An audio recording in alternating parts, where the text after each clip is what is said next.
Meanwhile, we have made our way into the kitchen with our first guest, who is a seafood master, and he is here today to put a beautiful spin, it's true, on salmon that will wow you with color and flavor, and what's the word?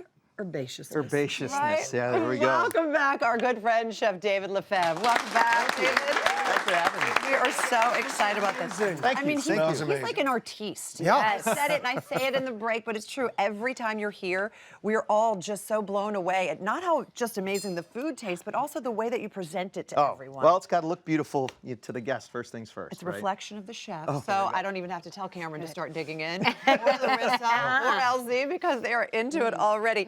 Now, this is a dish that really combines the beauty of spring and winter all at one time, right? It sure does, yes, because we've got some really great, we've got some Cara orange, which is peak right now. We've got spring peas, which are coming up right now. We've got king salmon, and then we've got Romanesco, which all those things are like all coming together right now in between seasons and starting into spring. And beautifully. And it starts with a beautiful piece of salmon. Yes. How do you choose your salmon, and what kind of salmon do you like to use? Well, right now, starting in just in the near future, king salmon is going to be at a peak. Yeah. It's all going to be going back into the rivers, and they're at their peak muscle, peak fat content. Okay. So king salmon, Pacific king salmon is something that I really love to use, especially this time of year. And how do we know it's a good piece? So a good piece, you're going to make sure that the flesh, when you touch it, it'll bounce back. Right? You don't want to push it in and have an indentation.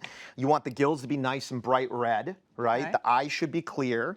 The scale should be firm on it. The scale shouldn't come off easily. And really importantly, when you smell it, it should smell fresh like the ocean, not like the beach. Exactly. All right, we have a beautiful piece of salmon. We're going to season it and put it on our cast iron skillet. So we're just going to season it, very cautiously with salt, because it is a saltwater animal. All right. And then we've got a little spice mix here of fennel, cumin, and coriander. It's so good. Oh, thank you. We're all freaking out over here. Yes, there's so many different flavors in every bite. Oh, good, good.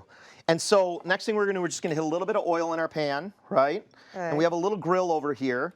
And I'm gonna take it and I'm gonna serve it presentation side down first. So we're just gonna pop that into the pan. Okay, this is skinless, right? This is skinless. It just has that little layer of fat between the skin and the flesh there. That's that white area. Okay. So we're gonna grill that. We're gonna let that grill for about 3 or 4 minutes on each side. All right. Right. We want to take it to, depending on how you like your fish. I like salmon medium. Okay. Some people like it cooked all the way through, but I like having a little bit of pink in the middle. And that'll be about 8 minutes. Yeah. Well, yeah, about 6 to 8 minutes total. Okay, right? beautiful. So while that starts cooking, over here you're going to tell us about this wonderful vegetable called the Romanesco. You probably passed this in the grocery store and thought, that looks like cauliflower and broccoli had a baby and turned into a mountain range.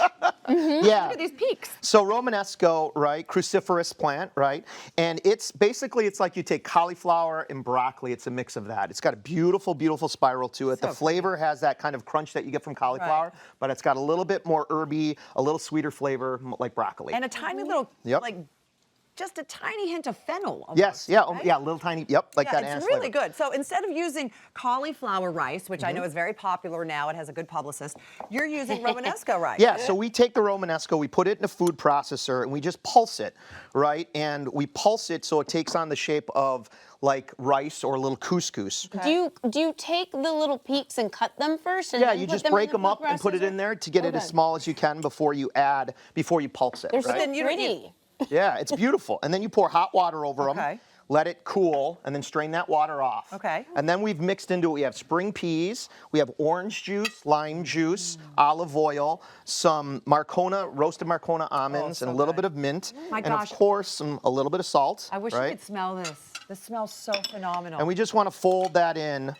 Right. I got to be honest with you. If you are a vegan or a vegetarian, that would be a phenomenal salad. Yep. Like a really beautiful and you salad. can take this and you can add some shredded red cabbage to it or something like that to bulk it up. This is one of my favorite things I've had here in a very long time. Yeah. This is Thank you. literally blowing my mind. I know. You It's need to go to incredible. his restaurant. Incredible. Everything there is like this. Okay, now you're going to make this beautiful creme fraiche. Right, exactly. That also has an orange base. Right, so we've got creme fraiche is basically a cultured bacteria cream like sour cream. They make it in France. It's got a higher fat content. It's got about 10 to 40% fat content, so it's richer. It's not as acidic and it's smoother. You can see the thickness of it. It's really nice and thick. I'm adding Cara orange juice and Cara zest to that. Just a little pinch of salt as well to make sure that everything's seasoned. And then we're just gonna mix that up. And Cara oranges are so delicious. Oh, they're so beautiful. The color on them, the acidity level. They're not, they've got a sweetness to them. They're not as highly acidic as you'll see a lot of times with some of the other citrus. So you can see it's just got a little creamy texture to it, almost like a puree. So we've got, all the basic ingredients all set here right now. And now we build. Build, all right, There great. we go. I'm sorry to go back to this, the Romanesco, but you don't cook it. You just put some water on it. Well, technically you take boiling water, right, and you pour it over it, and that's actually cooking it. So that- and right. that's it. That's and then so when it easy. cools, so it just cooks a little bit, so it keeps it crunch. So good. That's the same And I thing with love the cauliflower crunchiness. rice. It Yeah. is so crunch is good. good. Well, that's one of the Cauliflower rice right textures there. on the plate Love that you it. get the crunch from. You get it from that Romanesco and from the almonds as well. And you have to be careful with any sort of vegetable like this when you're making the rice, because if you overcook it, Mush. it becomes mush. And people go, I don't like cauliflower rice. I'm like, well, because you cooked it for 15 minutes. It literally is 2 minutes and then it's done. Right. So we're going to lay just a little bit of this creme fraiche down and kind of spread it to the edge of the plate. This is my favorite part. It's like watching an art exhibit. We take the Romanesco mix that we have here, and we just want to make sure that you can kind of tilt it a little bit to let that some of the liquid pour off. Right. We're just going to stick this out to the edge. Oh, David. So pretty, isn't it? Isn't it just like spring? Now, I always wonder, how do you decide how you're going to plate this? Because there's so many different ways you could go. Instead, you always do this little kind of swoosh. and Well, the thing that one of my mentors, Charlie Trotter, used to tell me, he said it has to look like it's growing from the plate or falling from the sky. You don't want it over manipulated. You want it to look natural. You want it to look like something that's grown in nature, right? Interesting. Okay. So then we've got these Cara orange rounds here, which are just so beautiful. And if you really think about it, they really match the color of the salmon. And we also eat with our eyes. Yeah, right? that's right. So true. It has to look beautiful to start. If it doesn't look beautiful to start, it's hard for people to get excited about it, right? Then we have our beautiful piece of salmon here. Just gonna lay that down vertically so you can still see all the beautiful colors.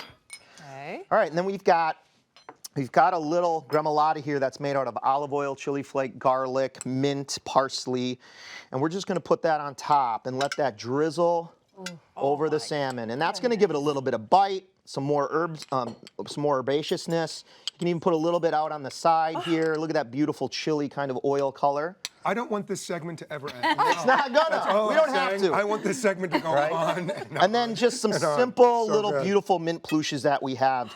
That fresh mint that you can get right at the last minute, not chopping it up, keeping it nice and fresh.